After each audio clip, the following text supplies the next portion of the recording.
We are going to begin this fourth session of the seminar, Context of the Archive. I will just briefly salute my colleague and friend Andy and the organizers of the seminar, and they will take in charge the rest of the session. So thank you very much. Thank you, everybody. Also, thank you, Professor Ramada Curto, for the commentary that will follow. So I wish you a very good session. Muito boa tarde, uma boa sessão para todos. Cumprimentei o professor e agora os colegas vão continuar a tomar conta da sessão. Obrigada.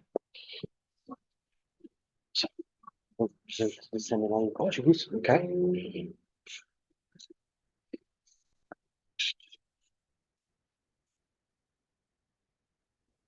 Boa tarde a todos. Eu vou apresentar muito rapidamente o seminário, o ciclo de seminários em português. Depois a minha colega Filipe apresentará os conferencistas e deixaremos o palco para o professor Randolph Head. Bem, o ciclo de seminários Rethinking the Archive, Repensar os arquivos, tem como finalidade colocar os arquivos entendidos como construtos sociais no centro do debate para analisar e caracterizar as suas origens, funções, estruturas, materialidades e reutilizações na longa duração, bem como para aquilatar o impacto presente da transição digital na construção da memória da comunidade.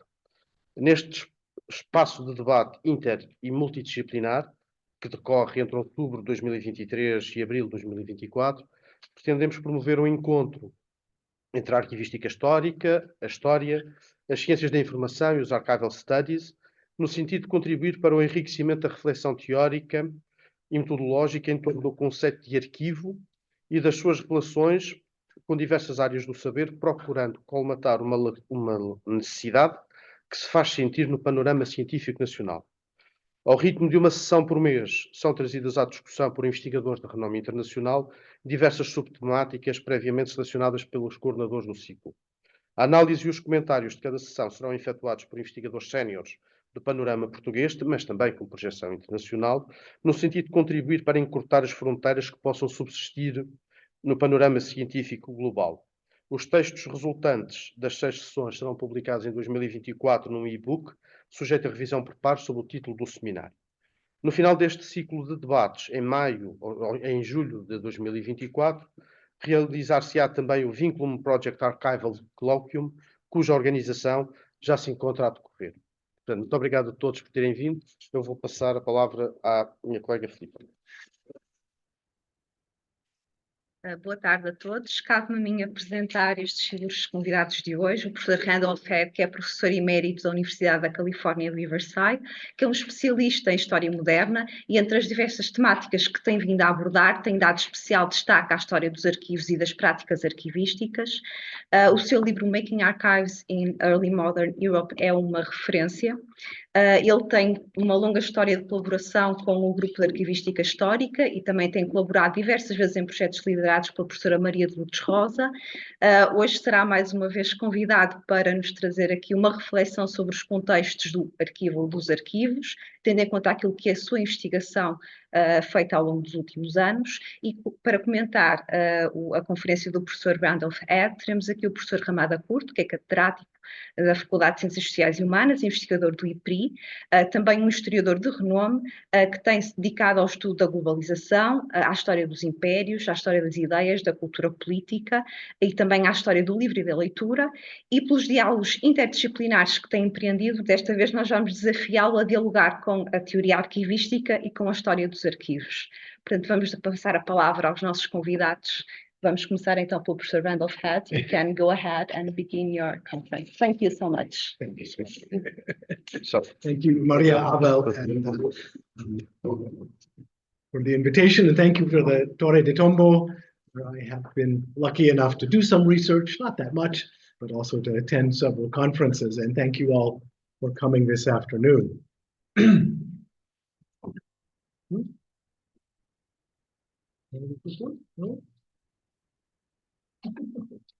How do I move the slide? No hay nada. Sorry, I don't speak, no falo português. So I will speak in English. Okay, very good. Excellent.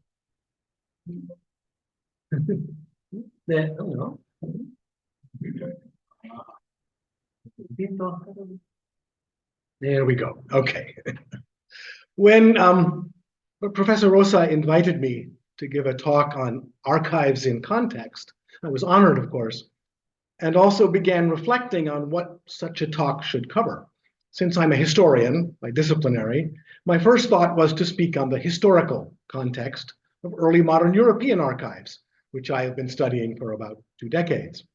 To understand the archival collections I do research in, I have always, including the remarkable material here in the Torre de Tombo, I have always considered the circumstances surrounding the material's creation, preservation, and organization. Thus, when looking at the beautiful volumes of the Leitura Nova, a unique archival product from the 16th century, I read about the political history of Portugal, the history of the royal chancery, and the political circumstances from the 1450s to the 1550s, all of which shaped the production of the Leitura Nova. But as I continued thinking, I realized that archives in context has a quite distinct meaning for archivists. Modern archival theory maintains that each archives, to use the British term, or fonds, has a context within the archive. And that context is essential for correctly understanding what a fonds contains. This was a central premise behind the archival principles that emerged during the 19th century in Europe, namely respect de fond and the preservation of provenance. The powerful idea here is that we can understand the documents created by an institution only when they remain in the arrangement that they had while being used in the chambers of power. If they are detached from this context, in contrast, we will not understand why they were important at that moment and may thus misunderstand the actions that produced the documents in the first place. The Leitura Nova is a fonds, a rather peculiar one, but really one ought to look at the primitive registers, registered for daily use, and do other groups of royal records to understand their omission. All must be considered in their context. At first, the two senses of context here, let us call them historical context and archival context, may seem quite distinct, each the product of disciplinary developments over the centuries and focused on the respective concerns of historiography and archival theory. Yet the very idea of interpretation in context took on a new salience for both historiography and archival science between the mid-18th to the mid-19th century. Invocations of context, moreover, convey a deep epistemological claim, namely that the interpretation of texts is enriched, or in the strong form of contextualism is only possible, in the context of other adjacent text. That both historians and archivists began making similar claims at about the same time suggests that there are deeper connections between the two senses of archives in context I am discussing. What is at stake is not simply historical methods or practice in state archives, but more generally the way that European intellectual culture derives meaning about the human past from texts. My outline, okay. Since the focal point of my research has always been before 1800, my starting point today will lie before this double emergence of context as a crucial term in archivistics and historiography. By looking at the pre-1800 archives and their organization, I hope to show that archival contexts inside pre-modern archives took shape primarily in relation to political contexts external to the political institution involved. My claim will be that this pre-modern pattern of archival formation, which diverged sharply from the 19th century ideal of provenance, was not simply a matter of happenstance, but rather reveals a characteristic political epistemology that was hegemonic across the European system, one closely connected to the political economy of privilege that predominated from before 1400 to about 1800. We can speak, I think, of a coherent archival regime over this period.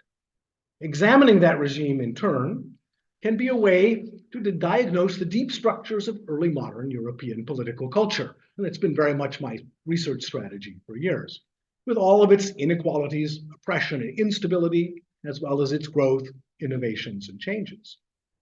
Moreover, if there was a shift in regimes that stretched across historiography, archival practice, and many other disciplines, somewhere around 1800, this invites us to inquire into the deep structure of the successor regime, the one that comprises modern historiography with its central focus on archival research, as well as the new national archives organized on the basis of respective funds. Additionally, since it appears to me that we are today in the middle of another comparable shift, visible in changing canons of history writing and new archival theories, such as the records continuum, what are the corresponding epistemological assumptions and social and political underpinnings for what is going on around us today? Now, these are obviously very large questions that I can only express ideas about. And I'm really, in a sense, hoping to add a longue durée historical perspective to Eric Kettler's talk here a few months ago about the necessity of change in how we think about and how we use archives. It will also not have eluded you that the story I just sketched reproduces the familiar periodization of pre-modern, modern, and postmodern in European cultures and society. Close attention to context in historical and archival practice does not necessarily change that macro perspective. However, I do think that looking at how archival thinking and historical thinking were intertwined, and they have been entwined over this entire trajectory, provides a fresh perspective for understanding both past deep structures and current tendencies. The goal of scholarship, to me, is to make meaning out of the evidence around us in disciplinary ways, but also to reflect on the conditions of our meaning making, the limitations, the questions unasked, the patterns not perceived.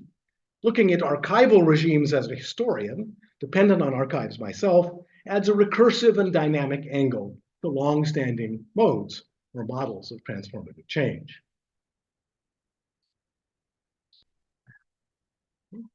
There we go. I think we need to start with a discussion of what we mean by context in, well, various contexts. And as I looked for perspectives on that slippery idea, I found that the incomparable Peter Burke had already been there in an article, an illuminating article that he entitled, of course, Context in Context. As he notes, the term has roots in theological hermeneutics and was used by St. Augustine, for example, in such expressions as contextio scripturae, before it was abandoned for almost 10 centuries in favor of the related term circumstantiae. For theologians, context, meaning passages connected, woven together with the passage they sought to interpret, enabled a better understanding of a given phrase in Scripture. Context then vanished and then reappeared in early modern literature and philology, although not as a terribly common word. This is the engram from Google. And its use then exploded in the mid-20th century. Modern hermeneutics rests on the claim that interpretation is enriched, or in the strong form, determined by the relevant context. This feels almost self-evident to us moderns.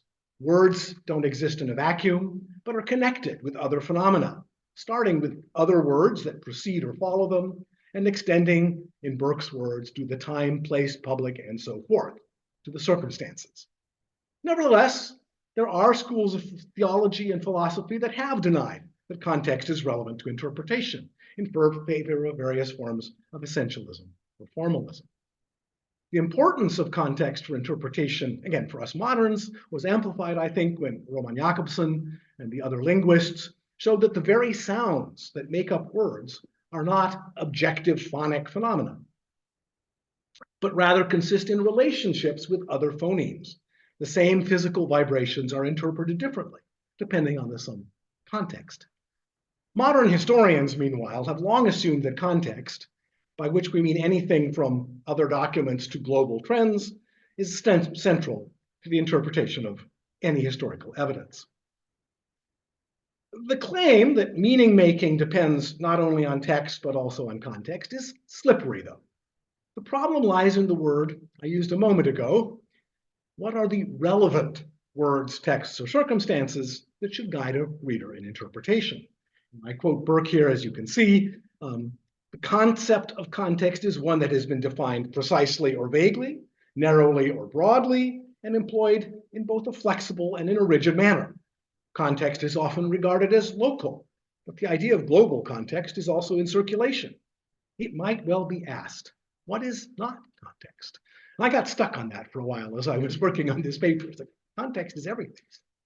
Oh, let me move on, though. This is to talk about archives, not about hermeneutics. In what follows, then, I want to focus on the way that different actors chose different ways to construct contexts for archival material and its use. In archival history, and particularly, a specific and quite narrow understanding of context lay at the center of 19th century archival theory and produced the ideas of provenance and respect to font. My argument here will be that this narrow conceptualization grew out of earlier shifts in archival practice that had changed the way, though not the fact, that archival order responded to larger historical circumstances. And today, the way that archival theory perceives contexts is changing again. Let me get very ambitious for a moment. To give some contour to the two epical shifts in play in my talk, let me sketch the three regimes of archival organization, each of which both participated in and also documents for us how contexts change over time, and really specifically for political archives and the documents they preserve. In each regime, archival context, in the sense of what other records each record was put together with, and historical context, in the sense of the dominant regime of power and knowledge at the time, followed interlocking pathways of change. Each of these regimes, to be clear, is also a broad ideal type, many of whose features can be found at all times when looking at record keeping. What else changed during the shift to modernity?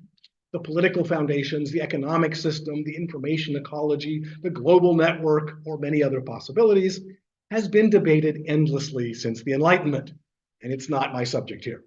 What I can offer, again, is a perspective from inside political archives in their historical contexts. So the first top row there on the chart, the first regime I perceive is broadly captured by the terms treasury and pertinence, and thanks to Robert Bautier for the idea of treasuries. In this system, each document's perceived value and content provided the primary context for organizing, using, and understanding it. The archival logic of pertinence was epistemologically particularistic. Focused on specific external actors or places, it tended to treat documents in isolation rather than encouraging their aggregation through statistics. Systems of pertinence in archival context corresponded, at least in Europe, to a political economy of privilege that treated dominion as partable, fragmented, and documented in charters describing specific privileges. And my empirical examples for this regime today, which is really also in my book, will come from the ideal topographical architectures, a subtype, identified by the archivist and historian Peter Rück, such as those found in 15th century Savoy, 17th century Zurich, and many other modern archives. Now, the second archival regime, the modern, if we can call it that, which begins to take shape in the 16th and especially the 17th century, I associate with the terms registry and provenance. When implemented, this system foregrounded documents' role in the flow of political decision-making as the critical context for their organization and preservation. And I'll talk more about each of them coming along. This oriented them primarily to the still emerging modern kind of state. Archiving, under registry and provenance, rests on what we might call an epistemology of informed administration. And the system becomes canonized in the archival theory during the triumph of the national state in the 19th century, with which it was intimately connected.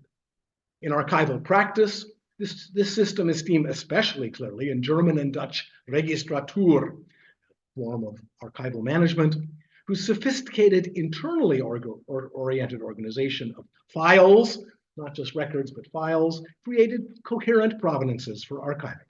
And it came to predominate in modern state information systems and record management environments during the 20th century.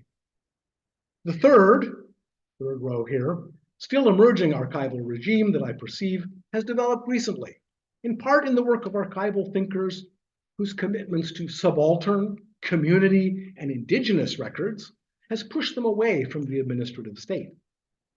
In this system's emerging perspective, multiple contexts for records derive from broad definitions of records creators, and archivists value transparency and accountability to multiple publics, which often brings them into tension with the ongoing power of state-oriented and state-operated record keeping. Records continuum theory, which seeks to formalize this regime, rests on an epistemology of pluralization and virtuality, enabled by growing entanglement with digital media. More speculatively, such systems seem to correspond, but also often critique, a political economy characterized by the commodification and virtualization of property and information, which became strikingly visible, for example, during the global financial crisis a few years back.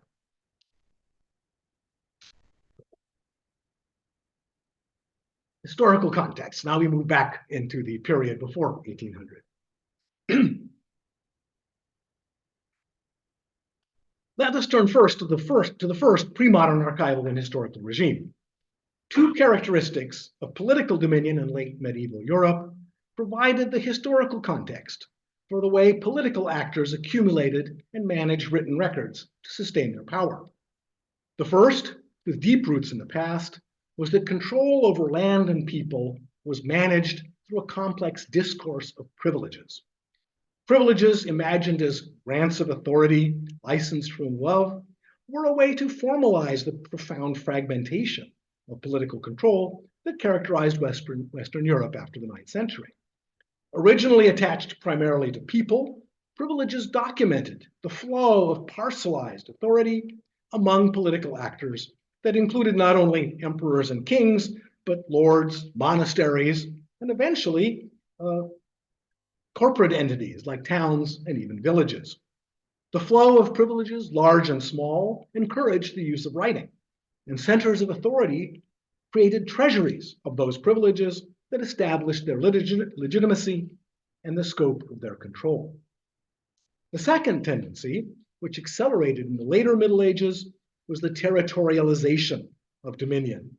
Political actors increasingly accumulated bundles of privileges over particular places, including control over serfs, jurisdiction over free people, influence over local churches, rights to economic resources such as mills and ponds, and much more. Such territorialized bundles of privileges became a key context for asserting sovereignty, a late medieval idea, and defending against rival power centers.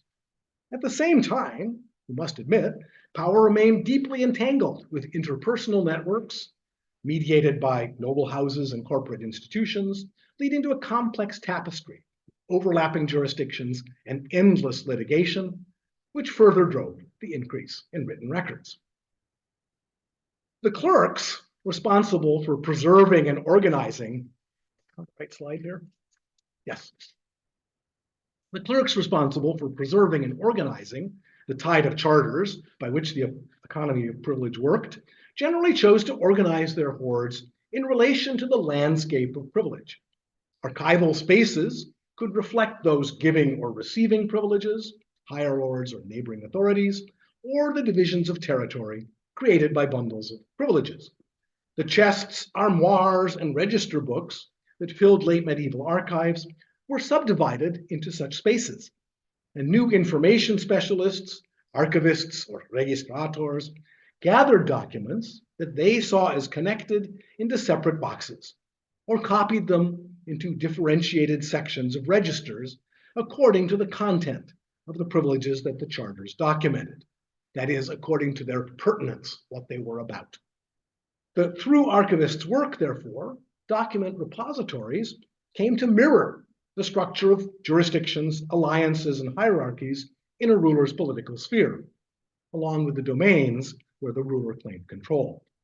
To put it more broadly, rulers and their servants understood the charters they possessed as being about the external world of domains and jurisdictions, about particular lords and particular subjects.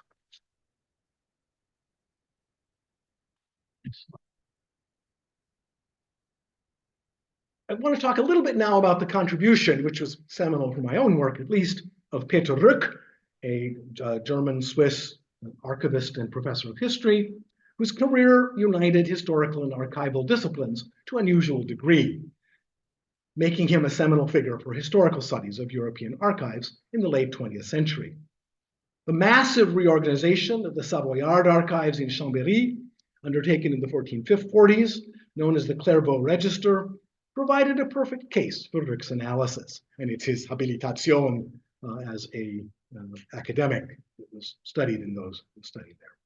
The scale of the reorganization, in which documents were reorganized and rehoused in 45 new armoires, with 13 volumes of new registers created to describe the resulting collection, meant that Rück was analyzing a designed solution to making a large archival collection useful. As Rück noted, consciousness of the way structures of dominion and archival structures are intertwined is old and also widely recognized today. What set Rück's analysis apart was his recognition that this intertwining could be read deep into the internal structure of archival collections. Rück just named the remarkably lucid architecture of the Clairvaux Register, established in the 1440s, as ideal topographical. As he put it, the goal was, quote, the physically visible, ideal-oriented placement of holdings in the archive space. It's quoted up there for you. Mental and material orders were to coincide, or as we could say, the mental order was the context for the archival context.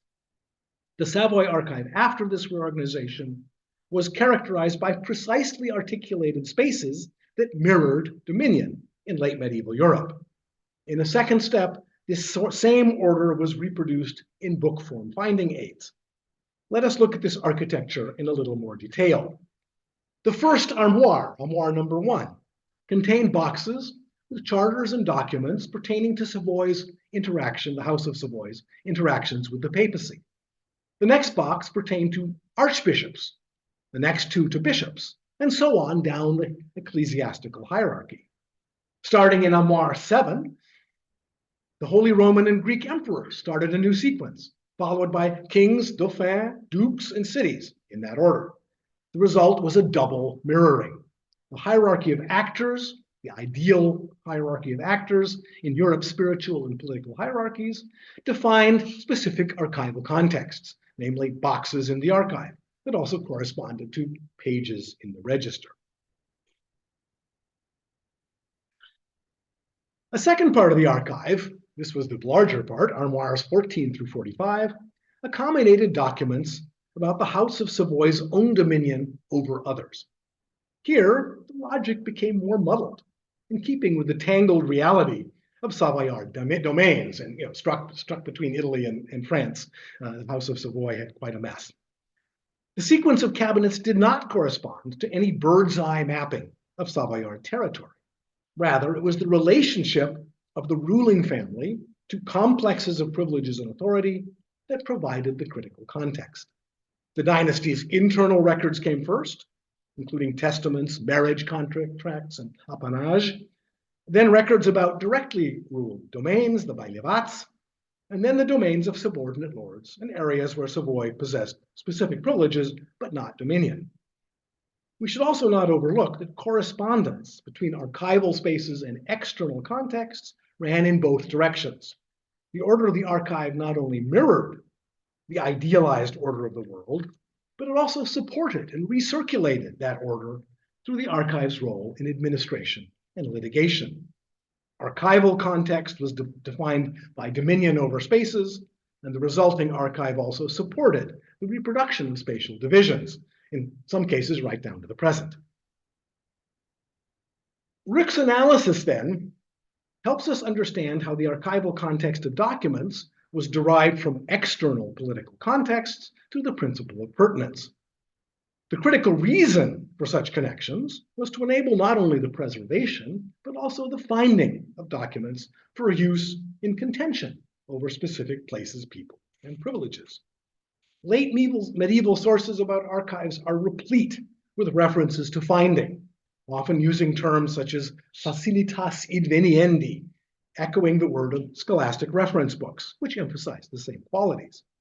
I'd like to focus for a moment on how the methods used for finding specific documents in Savoy and elsewhere give us deeper insight into the political epistemology of the rulers and secretaries who created and operated these archives. What do changes in organization and finding tools tell us, not just about the archives, but also about larger structures associated with the shift from early modern states and their underlying cultural foundations? I argued above that for these rulers and archivists, archival records consisted primarily of signs about particulars out in the world, in the form of authentic records of past actions that could inform action in the present. This focus on particulars, implicit in both ideal topographical architectures and in early modern indexing practices, led to archives organized by means of division, and also explains the surprising lack of records aggregation in Europe during this period. To quote the words of the 17th century Italian scholar Baldassare Bonifacio, he wrote, "That order is certainly to be kept in archives is demonstrated to everyone by nature herself. First, it is proper to divide up locations, then affairs, then finally times. If we aid this division by means of indexes arranged alphabetically, nothing will be difficult for us to find." As Bonifacio suggests, indexes thus became an important tool for finding records within the pertinence archives of early modernity. However, the Clairvaux registers that discussed by Rick, that we've been talking about, had no indexes. Since in ideal topographical archives, archival context itself was a primary finding tool. Users of the Clairvaux register knew both the political hierarchy and the character of the various domains of the House of Savoy, which then supported their searching. They knew that kings came before dukes, and that family wills were placed into the cabinets before the bailivats. After 1500, though, the flood of diverse documents to be preserved and rulers' growing interest in deriving more information from archives meant that a purely contextual approach was insufficient. Search based on context alone also faced the problem of defining what documents were about, when most of them were about more than one thing. Archivists lament about this, and really I found a number of passages where they say, where do we put it if it's about two different places? Right? This is a useful clue, since it seems to us a fairly trivial problem. The common solution, suggested by Bonifacio, was to create indexes, often linked to rubricated words in the margins of documents. These allowed searching for a particular name or place independently of a document's location. This was the strategy suggested by Bonifacio and used also in the Lettura Nova volumes created here in the Torre de Tombo in the 16th century, notably without alphabetization. And indeed, the Lettura Nova is a very interesting example in which records, the issuance of privileges, were radically decontextualized. They lost their provenance, so to speak, and were listed as freestanding particular things that could be looked up only for the interest of that particular person, that particular place, that particular monastery, and so forth. Very interesting exemplification of this particularism. Another 17th century archive that combined an unusually explicit ideal topographic plan, this is what got me started on my research, with a supplemental index, emerged in Zurich in 1646, documented in a lovely volume entitled the Index Archivorum Generalis. The complete reorganization, once again, of the Chancellery Office with 485 boxes of documents, carried out by Johann Heinrich Waser, created 13 sections, which traced both external political and ecclesiastical hierarchies, familiar way, as in Savoy, and the different domains under the city's control. In describing this system in the Index Generalis, Waser also explains to us the need for a second finding tool, the Index Archivorum Specialis. Quote, thus in the Index Specialori, documents that pertain to a single matter are found together, even if they are located in different boxes, since often a single document contains points pertaining to different matters. But one cannot divide the document, but needs to put it under a single title. Again, these lamentations about the complexity of dealing with multiple pertinences. Arrangement by pertinence, supported by indexical supplements, was a common strategy across all of Europe at this time in a wild variety of configurations. And such indexes continued linking documents to different specifics out in the world of politics. At the same time, though, systematic indexing had the potential to bring together separated documents that shared a common point of reference. In this way, the rapid proliferation of indexes after 1600 also helped to develop a technology that would help enable a momentous shift in archival context that began in our European archives during the 17th and 18th centuries.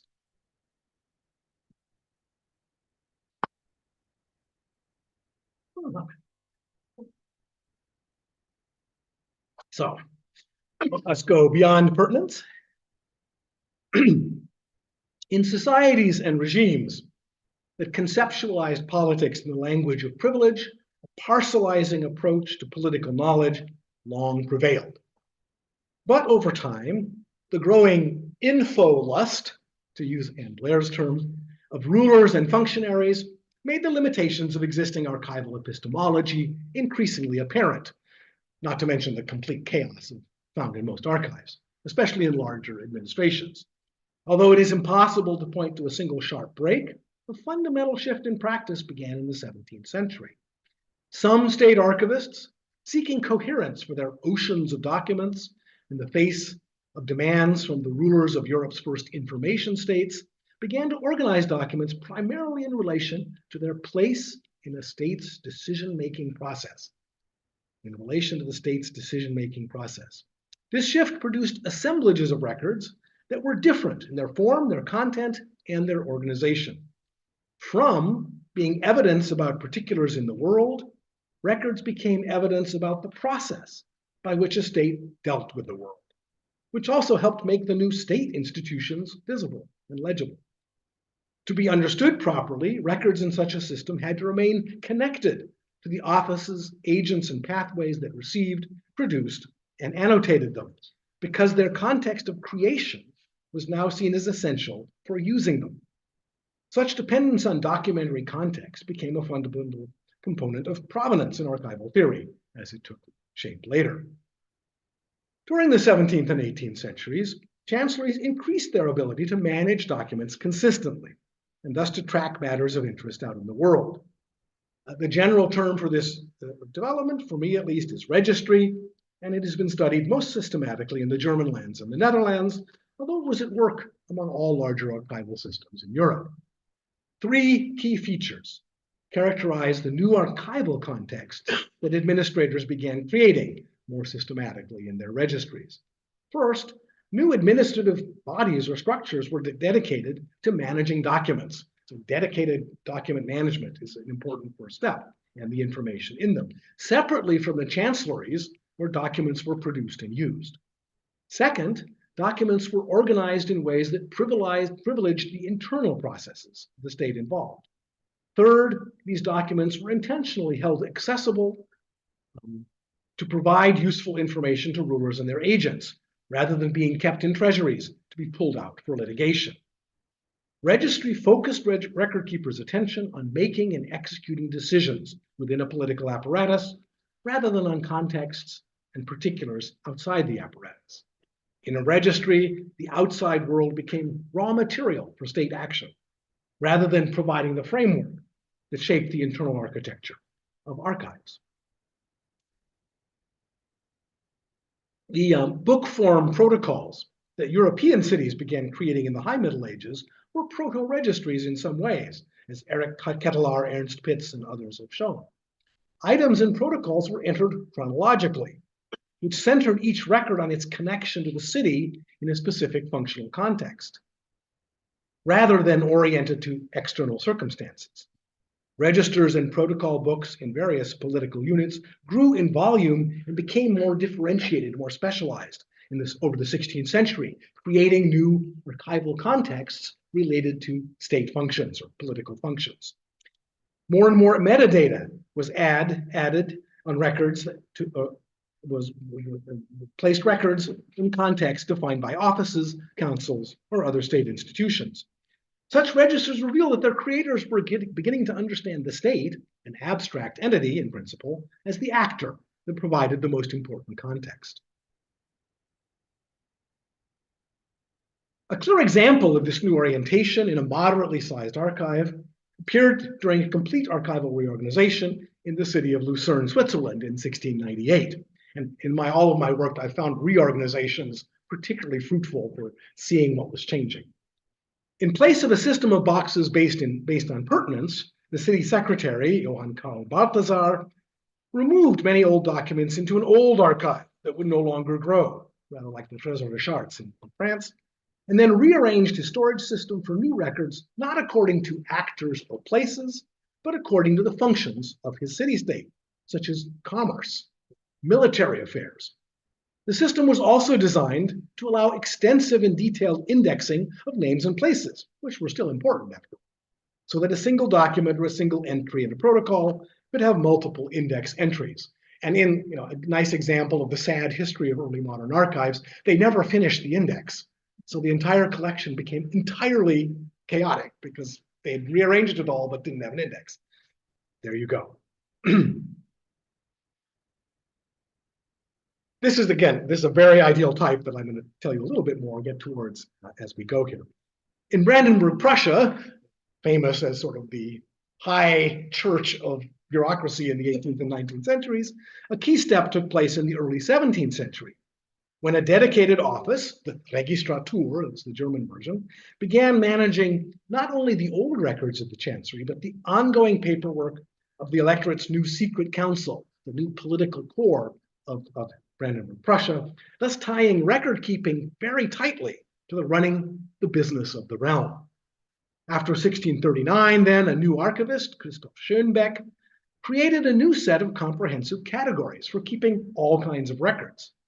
Although it was modeled on the old ideal topographical shelves and bundles, Schönbeck, in a key step, detached his categories from physical spaces, turning them into a conceptual grid oriented to the electorate's actual operations and priorities, rather than a map of an imagined political world.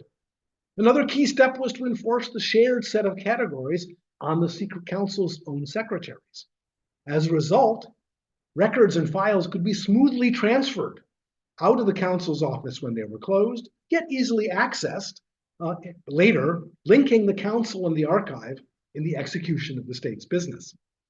When fully developed in the 19th century, the Prussian Registratur stood between, this is where the slide shows it, the registry stands between the archive, now meaning the corpus of closed cases, and the state apparatus, on the one hand, and between the world and the state apparatus, framing the deliberations of the ruler and his councils. Each ministry's incoming correspondence was directed first to its Registratur, where each item triggered the creation of a new file within the pre-existing system of categories.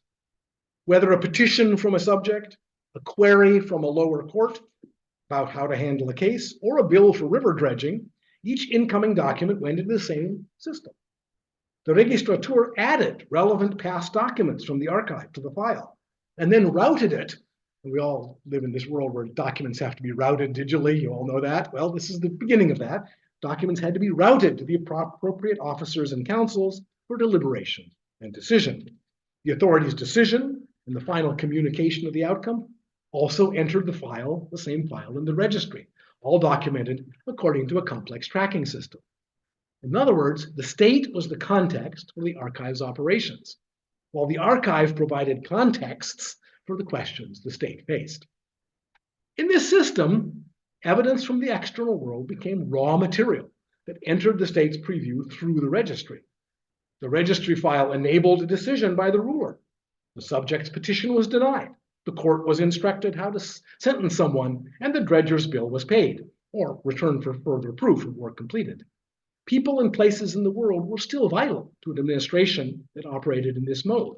But for an office's management of records, the world was approached through bundles of information that could be moved, divided, categorized, and otherwise processed to reach a decision. At every step, the organization of the records revolved around the context of administrative processes carried out by the state itself.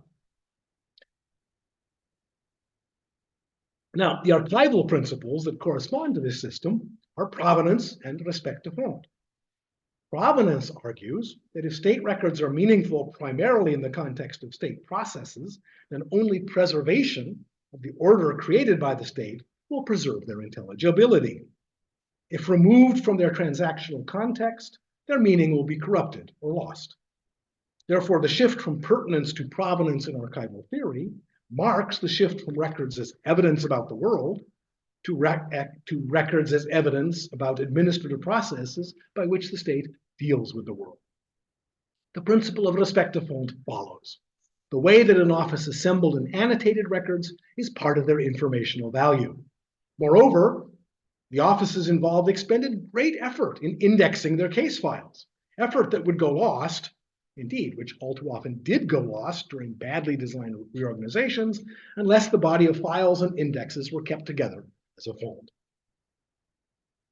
Now, I've been focusing on archival practice and the emergence of modern archival theory here, but there are many other dimensions of this transition across European information practices, noticeably in history writing. Without going into depth, and it's not my area of expertise, the appearance of Rankian historical writing centered on the actions of nations and their states dovetails well with archives that privileged state action in their organization. Another trend that emerged in the 17th century was growing interest in aggregated information from bodies of records, ranging from population registers to land cadastres. Aggregation proved to be extremely difficult to carry out through pre-modern archives, with their deep-seated emphasis on the particular. Was made easier both by new genres such as cadastres and by the reorganization of archives towards modern systems. In any event, by the end of the 19th century, both archival theory and historical theory had reached new canonical formulations that shaped developments in archives and in history writing for a century. The appearance in 1898, I state, of both the Dutch Manual of Archival Practice and the influential Introduction aux études historiques of Langlois and Seignebold manifested the maturity of the new paradigms. The enormous expansion of administrative paperwork during the 20th century prompted ongoing discussions about how to manage archives, and that further developed the implications of provenance and respect to fonds as canonical principles. So, one could talk a lot about all this, and I'm actually beginning to research in the 19th century because I find this such an interesting transition, but I want to move on. I'd like to turn now to archival theory during our lifetimes, which has been changing in connection with shifting media technologies, evolving political economies, and changing historiographical practice. The changes are large enough to suggest that another transformation of record-keeping regimes has begun to encroach on the state-oriented paradigm characteristic of modern archival science. And they resonate with developments in the humanities and again in historiography. We can call these developments postmodern since they question not only the details, but the underlying epistemology that shaped both archival science and historical theory from the early 19th century until World War II. Modern archival theory began to come under criticism from several directions in the 1970s. For example, Australian archivists began seeking alternatives to the iron cage of provenance and the supposed distinction between active records, which were not deemed archival, and the closed records in custodial archives. They argued that in modern information states, records management would be more effective if it preceded archival custody. Meanwhile, scholars of indigenous peoples in Australia and Canada, as well as community and identity-focused archivists in England and the United States, began critiquing the canonical protocols of acquisition, appraisal, arrangement, and description that were taught in archival management schools. Eric Ketelaar, who spoke here last month, has been a leading figure here, both through his own research and by co-creating a journal, Archival Science, that has been at the forefront of the developments. Post-canonical archival thinking found philosophical resonance in post-structuralism and is exerting growing influence around the world. Other theorists, like Vern Harris and Jeanette Bastian, have critiqued how canonical theory limits record creators to institutional actors embedded in power systems, only reluctantly considering private archives and rejecting responsibility for preserving memory from the perspective of those outside or oppressed by official institutions.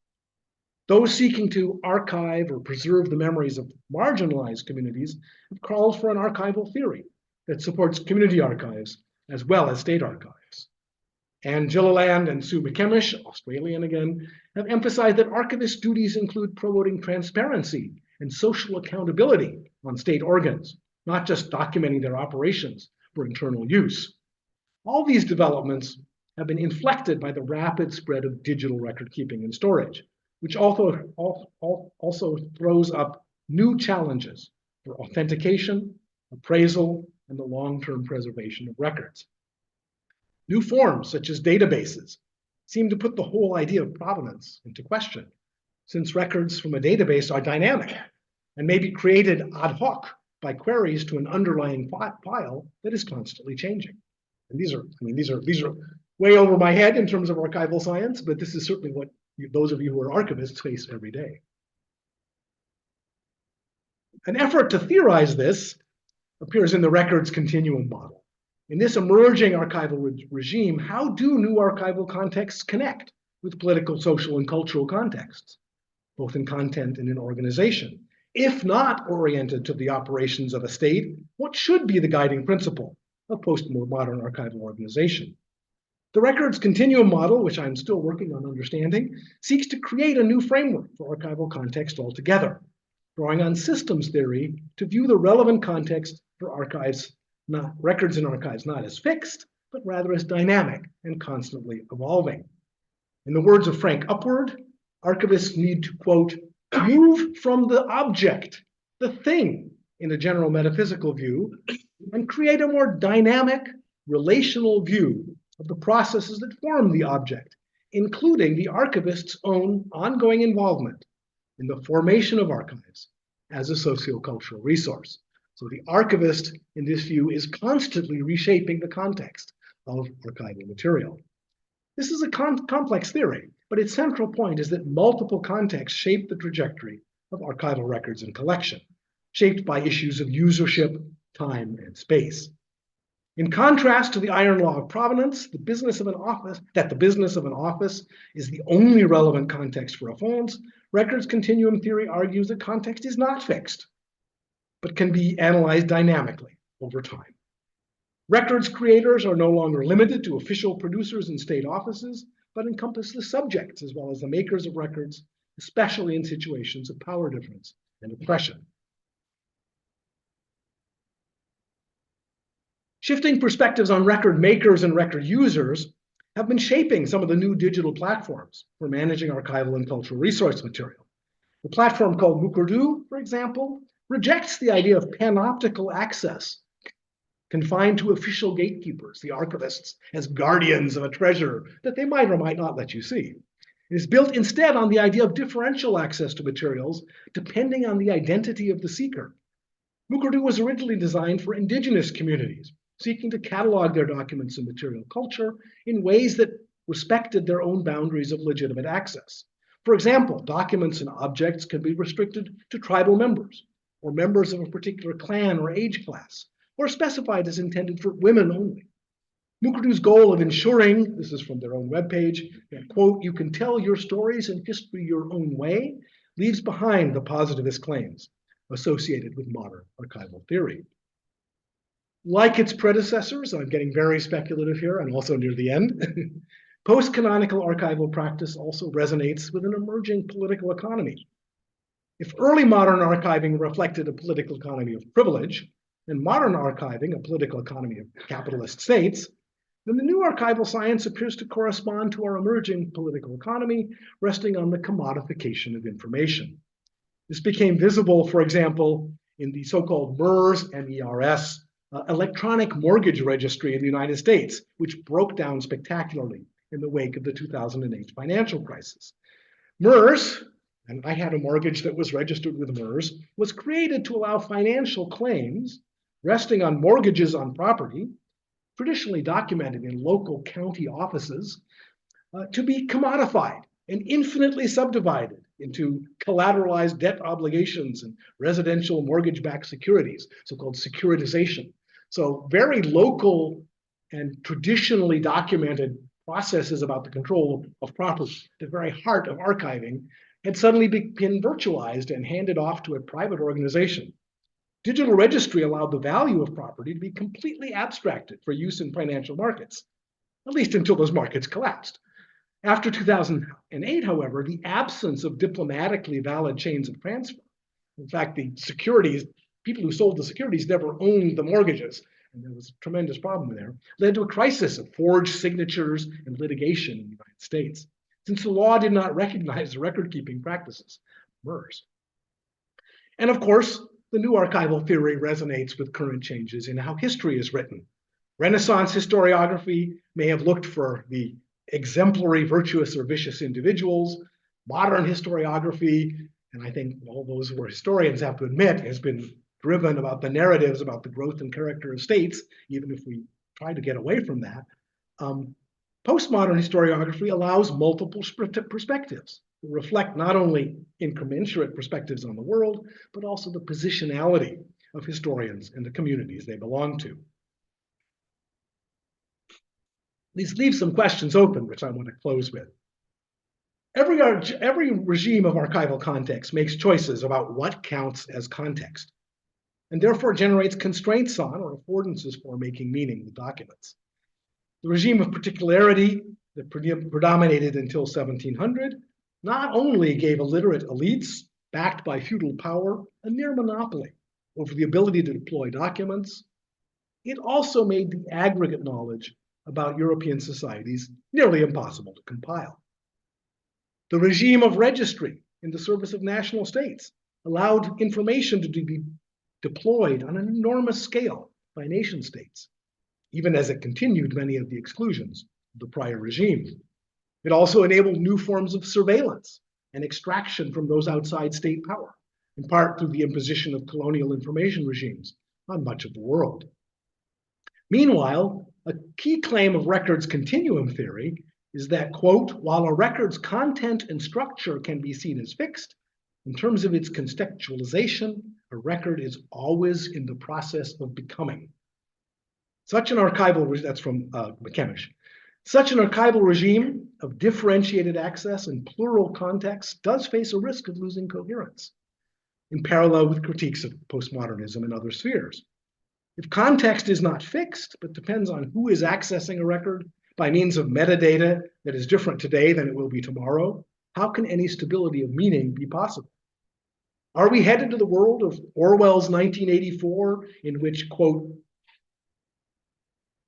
there we go, past events have no objective existence, but survive only in the written records and in human memories?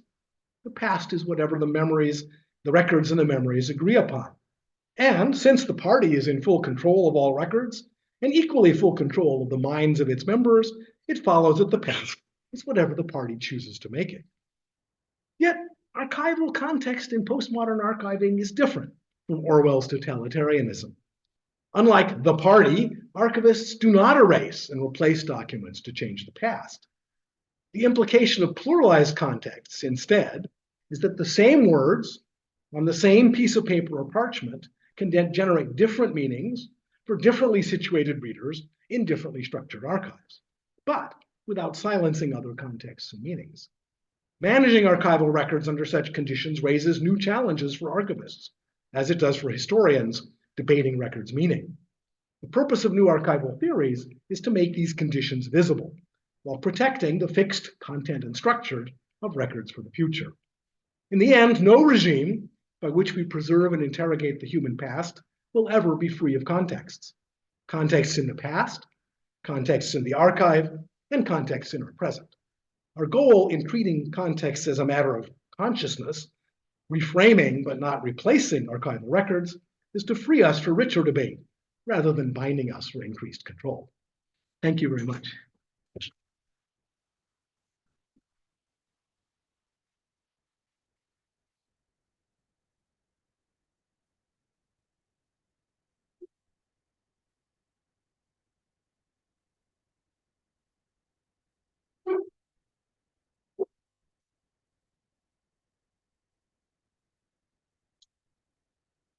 Thank you so much for this inspiring conference. I will now pass the word to Professor Ramada Curto.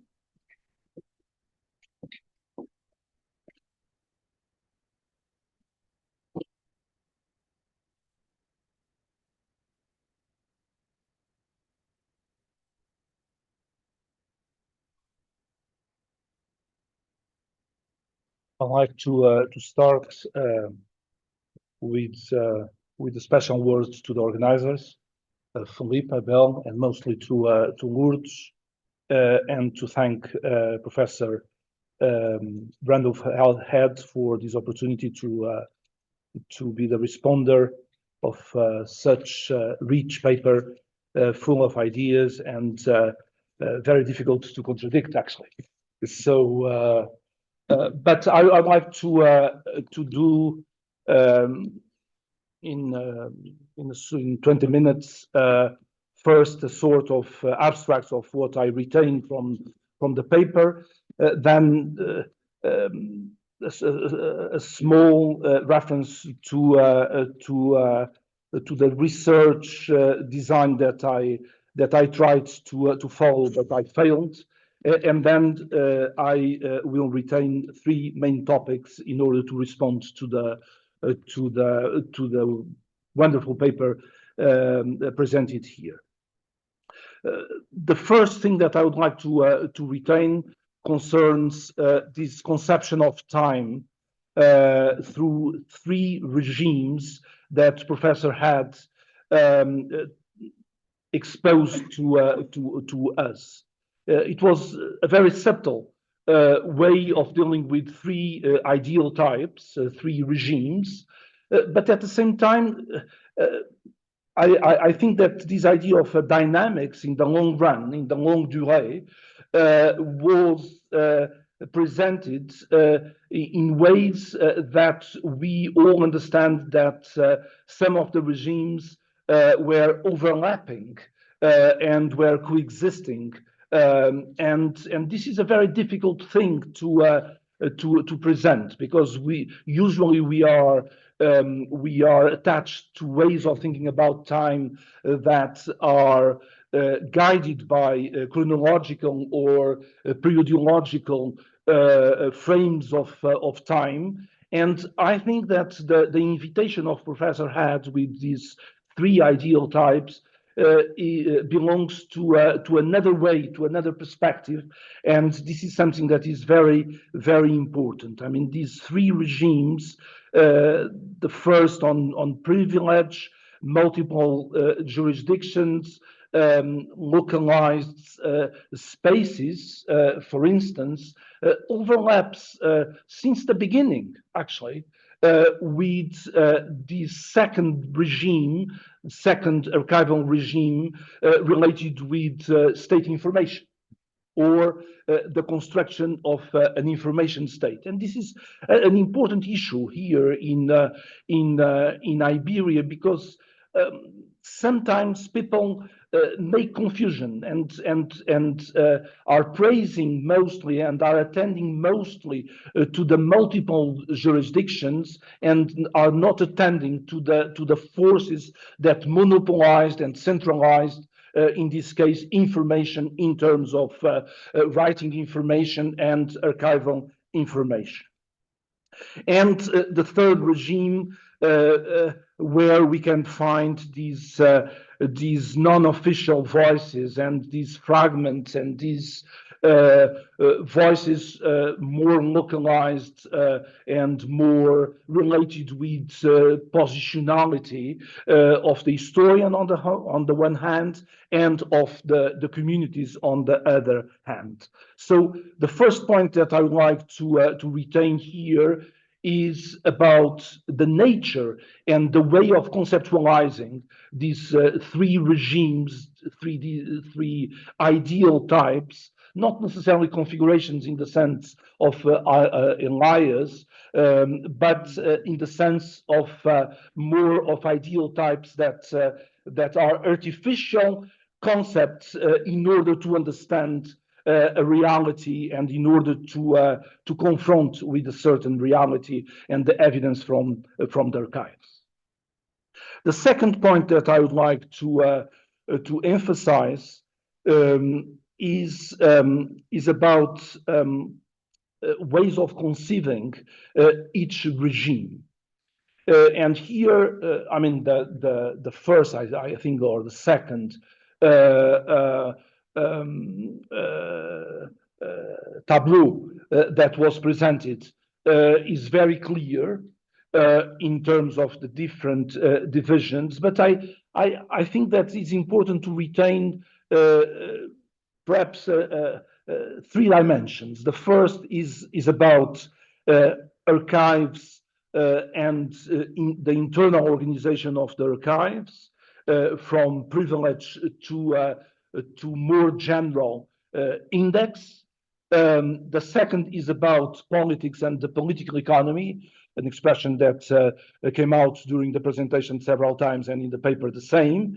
And the third, that was not so presented during the presentation, but is present in the paper, about ways of writing history, historiography, from the language of virtues, from the Renaissance to the capitalist state, and then to postmodern times, and all these ideas about the subalterns, about the positionality of the communities, etc. So this is a way of putting together and putting in a sort of relational order archives, the political economy, and ways of writing history. And this is something that is very important in my opinion, and helps us to frame our material, I guess. And the third thing that I would like to share with you, because this is something that I retain, is this sort of critical thoughts about the context and ways of framing the context from St. Augustine, following Peter Burke's idea, to Roman Jakobson, the linguistic. I should say that from this point of view, I think that we will have more to learn, perhaps from Quentin Skinner and the confrontation between ways of reception and ways of intentionality, because archives are also a way of expressing a sort of intentionality. And when we consider only or mostly reception, I think that we run the risk of failing this idea of the intentionality of the actors that belong to the institution archive. So these are the three main points that I would like to retain, and I thought that I would be able to test all these aspects and all these important hypotheses in terms of an explanation, of a dynamic explanation in such a long run that is covering 5 or 6 centuries. And this is very difficult actually to encompass, but I think that Professor Head had the virtue to encompass and to put together these three regimes in order to clarify where we are. And I will return to this point. And I thought that it was possible actually to start with something related with the Manuel line reforms and the Manuel line ways of of dealing with the documents and with the Leitura Nova, and a text that Lourdes and myself we like a lot, which is a reaction to these reforms, the text written in the middle of the 16th century by Maramak, where he's reacting to the ways of collecting information and putting together in the archives new information about the Furais, about the rights of the communities. And Maramak is reacting to that point. I thought that it would be possible to start with that and then to go to the inventory and to the state of the inventory of the Tombo from 1631, published by Virginia Rao, and then to move on and to use the materials by an important archivist of the end of the 18th century and beginning of the 19th century, João Pedro Ribeiro, in order to have another angle, and then to move on to more contemporary archives, colonial archives, in order to test what Professor Head was proposing in terms of these three regimes. But I failed. I should say that I was unable to in 3 or 4 days I was unable to put all this material together, and so my way of answering and commenting all these aspects will follow another line. And I will select 3 main lines, one about the circulation of models, the second about what is an institution and what is an institution like the archive, and the last point is about ways of using the concept of political economy. I think that from the point of view, I don't want to discuss here if I think that is useless, but if we are using regimes, the word regimes, or the word ideal types, or the word configurations, or whatever.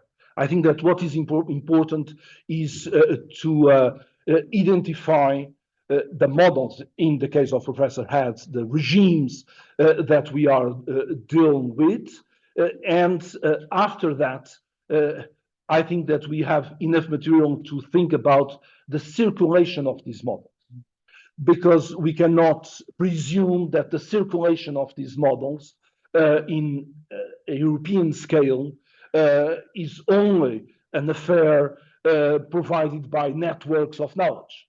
We need to capture how the circulation of knowledge, unifying perhaps or diffusing some new models, was spread. And I think that from this point of view, I would start with a very simple idea. I think that in the paper there is a tendency to a normal tendency due to the intellectual background of Professor Head to presume that the north of Europe was more innovative than the south of Europe. I always remember the division about notarial archives that Karol Szypolny first, I guess, made about the 2 Europes, the Europe with notarial archives and the Europe without notarial archives. Once I said that to a Dutch historian, and he told me, no, we have also notarial archives. So this is a division that it doesn't work. But I think that Szypolny on the one hand and Jack Goody in the logic of writing on the other, and in the case of Goody, goes back to the 13th century in order to underline the importance of notarial clerks and priests. in order to that perform that kind of work of certifying through writing practices information in a local basis. And Goody, at least, I mean, he's contrasting these attitudes to the absence of notarial clerics in England, for instance, and he's making this kind of contrast. So, inspired by this point, the point that I would like to make is about the circulation of archival practices. And my first question is how these, let's say, these written practices established at the bottom, at the level of the parish, with the priest or with the notarial clerk, circulates or goes up or went up to influence other forms of archival practices. And this is something that, I mean, if we take for granted the chronology established by Goody, this is something that reverses the kind of periodization that we are trying to follow. The second point about, and this is mostly related actually with the situation of a rural society all over Europe. So this is not only a point that is established from the point of view of the crown or the state. This is something that starts at the bottom of all these practices of writing and practices of keeping information and accumulating knowledge that we need to see from a perspective of bottom up, let's say. The second point that is also related with the information is about the existence of itinerant courts and how this is related with ways of keeping information once, I mean, the time of this nomadism goes until the 16th century or even the 17th century in some cases. So, and then there is also something that is inspired in the criticism raised by the Society of Court of Norbert Elias, which is related with ways of communicating between the states in order to get this kind of uniformization of practices, of archival practices.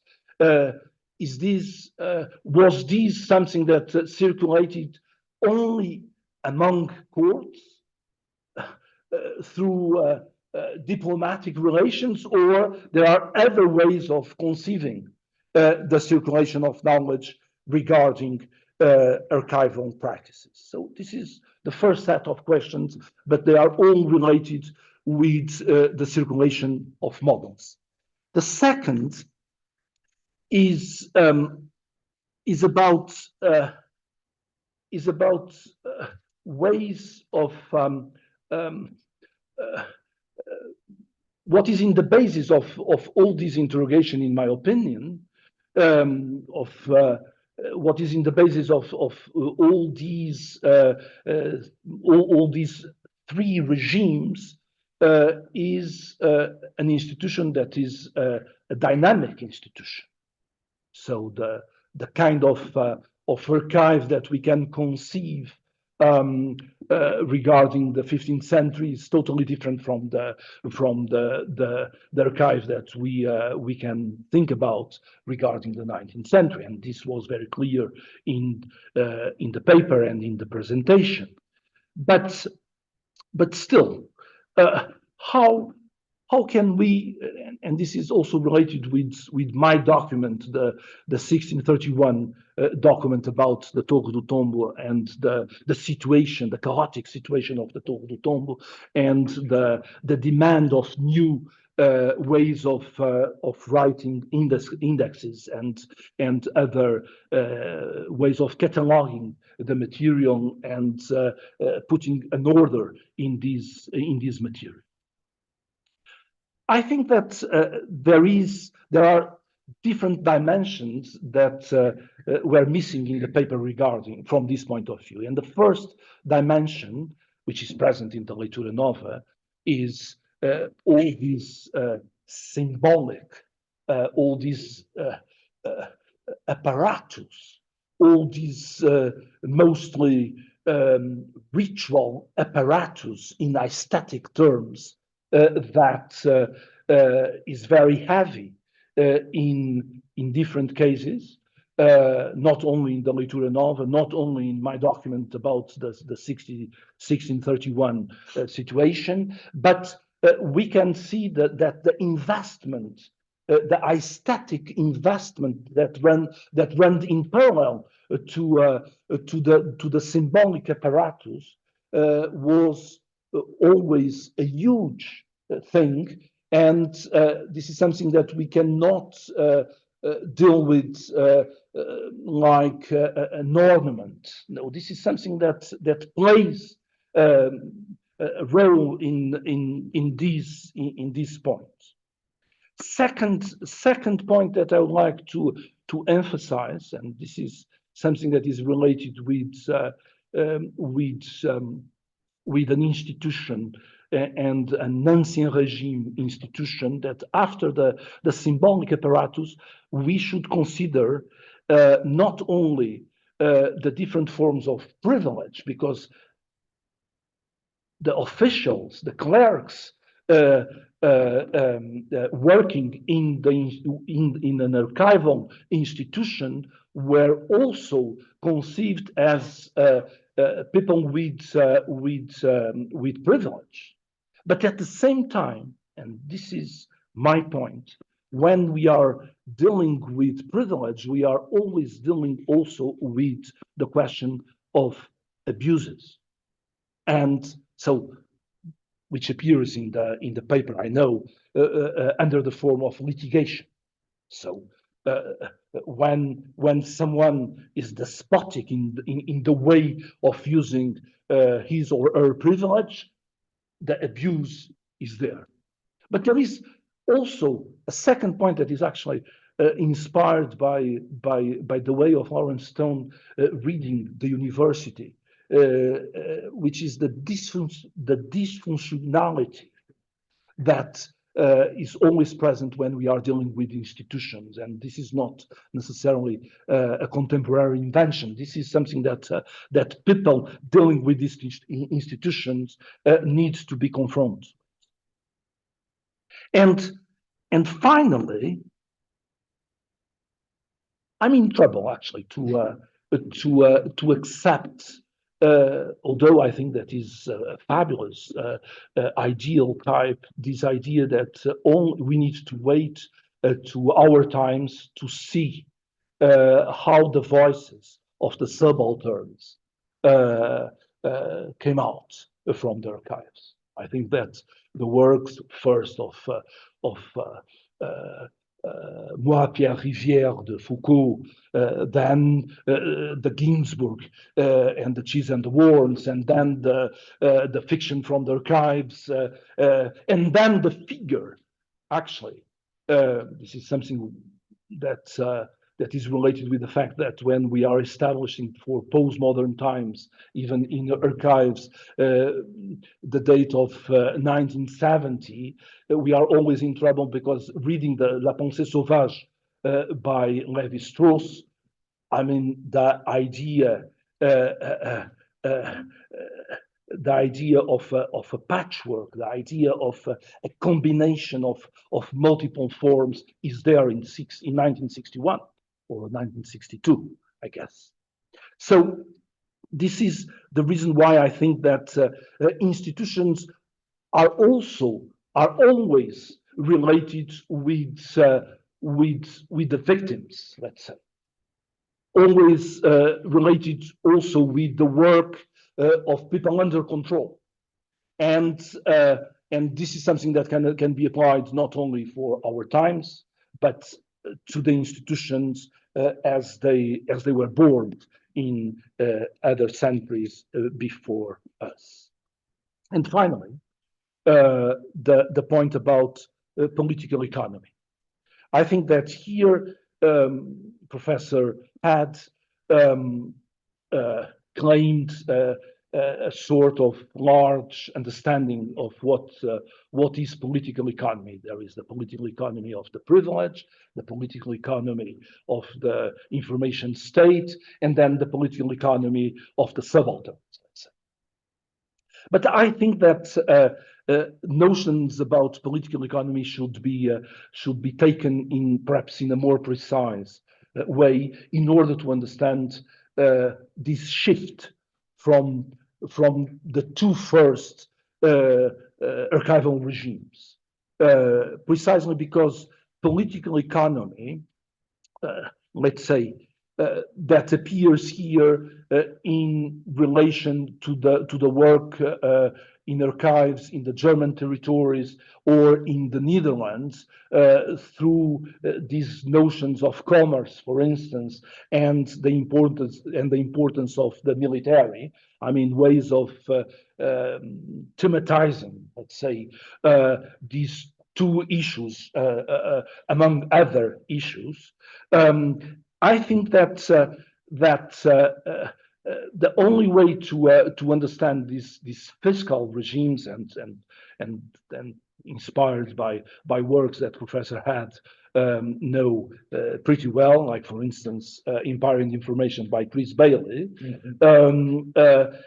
is about fiscal systems. Is about also this combination, or how new archival practices related with the information state were also connected with the census, the map, and the museum, to use the three terms by Benedict Anderson. How also this new political economy is related with the print capitalism that was at the basis of a new way of imagining a national community, fabricating a public space, and this is the reason why and how all this is also related with another feature of written practices through the compilations of laws first, and then the compilations mostly since the second half of the 17th century of international treaties, and how these large amount of accumulation of knowledge that was established and that was cataloging had an input in the ways of organizing the archives. So these are my last the considerations about my last point on political economy, and I would like to conclude because I think that we all own to Professor Head a lot. I mean, from this paper and the comments that I tried to make here are on the shoulders of a giant. But there are 2 points that I would like to emphasize in order to end up this response. The first is that I don't know if there are here many archivists, but I'm worried, actually. I'm worried with the obsession with digitalization. And I think that the talk, because it's unbalanced in this moment, it's totally unbalanced. And I think that this talk had, among other virtues, the virtue of putting together the need of cataloging, the need of studying at the same level, or perhaps as something that is more important than the work of mechanical reproduction in order to preserve the material. So, and this is a discussion that I have several times with the director of the Torre do Tombo, that unfortunately is not here.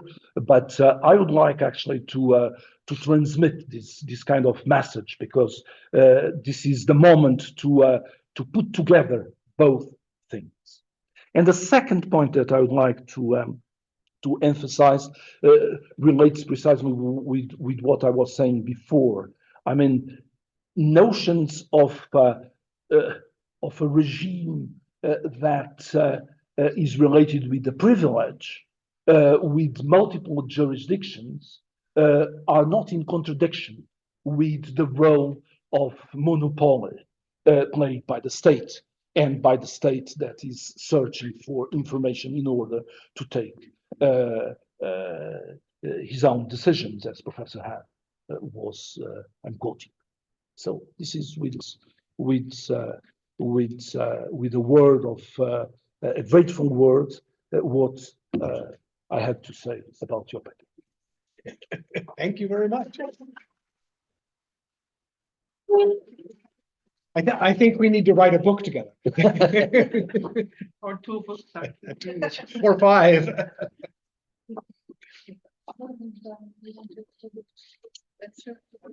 Just a few comments. Okay, then we will open Very, very much to thank Professor Curto for broadening and deepening and enriching this sketch of mine. Completely legitimate. The question of I'll do the 3 main questions, just a few words on each. The question of how the models circulate is something that really, from the beginning of this project back in the late 1990s, everyone asked me that, right? And it's very hard to pin down. It seems to me that there was considerable circulation of, let's say, just writing practices and information gathering and shaping practices in the high to late Middle Ages. One reason was because this was a monopoly of clerics who went through at least partly similar formation. Another big driver, has always seemed to me, that is worth noting, and with a certain amount of caution, was the great effort at managing information systematically that was quite separate from the normal issue of privileges and charters and who owned what, which was the various inquisitions, the Western Latin Church. The Inquisition was a training ground for systematic information gathering and deploying information. Ladorie and Montaillou, brought that to the fore again in the 70s. So enormous training ground that, because before printing, there were already inquisitors' manuals that explained how to do this, right? How to collect information, how to record it. So there's a lot of circulation actually in the 13th and 14th centuries. Now, I know the most, of course, about Central Europe and about Switzerland. And what's interesting is that the circulation seems to stop or decline radically in the 15th century. For example, city clerks in Southwest Germany were professionals in the late 1300s, early 1400s, who often worked in a city for 10 years and then they were hired by another city, like city doctors. Right? They were professionals for hire who moved from city to city. And at least in the southwestern cities and in the Swiss cities, starting about 1420, those positions no longer move. They're reserved for members of the local elite as part of a cursus honorum to higher office in the city corporation. And outsiders are more and more systematically excluded from access to the organized records. So it's interesting to say, I don't think this is a single story, and it's certainly not a story of progress. Again, with the advent of print, manuals are printed for doing almost everything. The one thing for which there are almost no printed manuals is information. At that level, there is for note taking, for a humanist, the whole humanist pedagogical, which then of course becomes the commonplace, becomes the shared formation of, but what struck me in my research as I moved beyond Switzerland into Germany, into Austria, into Portugal, the wonderful surprise of my project, to Spain and elsewhere, was that that this was a period when there's a tremendous heterogeneity. Really what you see are various actors with somewhat different circumstances, locally different circumstances, with different resources, coping with a fairly shared problem, is that the amount of paper was getting out of control. And they each invent their own solution. And it doesn't look like there is much circulation. That's what's interesting. So therefore, it seems that when you find them shifting in shared directions, it actually may reflect the structural conditions that they work on, rather than collaboration, except at the level of the shared tools, first of scholastic learning and then of humanism. So that they're inventing it on their own until somewhere around 1600, when manuals of archival practice begin to appear. The earliest that I know of are in Germany, the 1570s, and then they spread somewhat slowly, but they become more and more available. Some manuscript and some, begin in the 18th century, you start getting courses of training. Coimbra does it. In Germany, the whole school of state servants become the thing, and then you have a circulation. So there seems to be a hole in the middle there. I don't know if that's true, but it's the story that kind of sticks in my head. Itinerant courts. From what I know, what's interesting is that the records stop being itinerant before the courts are. The famous example there, the canonical story that you will hear, is that Philip II, is it, of France, loses all his records to the English in 1194. And after that, he says, we're keeping them in Paris. I'm not going to carry them in sacks and bundles with me, because I'm going to lose them. One by one, the central record keeping becomes static, although the courts continue to move. There's a completely unresearched subject, which is the Habsburgs, the German Habsburg, Austrian Habsburgs. Because they remain itinerant for a very long time. Yet they have two chancelleries, an imperial chancellery in Mainz, their own territorial chancelleries in Innsbruck and Vienna, and in Prague and Graz. And they have to cope with inventing a network. Interestingly, again, the Spanish Habsburgs, for different reasons, also cope with a distributed network. So itinerancy is, I don't think it's a big part of the story. That's just my guess. And then in the 18th century, diplomatics. Of course, when people begin publishing documents, political documents, charters, whatever they are, as evidence in propaganda, I think that clearly is a way that starts standardizing how you do that. And that's a 17th century thing again. So how do the models circulate? Poorly. The Arcanum Regii mitigates against circulation, not only of documents, but of knowledge about how to manage them for a rather long time. And that leads me to favor a structural argument about there are structural forces that are driving the change. There's always some circulation, there are channels, but I think that's enough. Well, of course, symbolic dimension, the documents as part of political performance. Absolutely live and powerful, in some ways down to the present. So one can't overlook that. And to treat the management of all sorts of material records simply as a matter of information, even privilege, is to simplify and to leave that story out. You're just right, absolutely. And again, privilege versus abuses. In a system of privilege, any institutional system, where there is dysfunction, there are failures. That's always part of the story.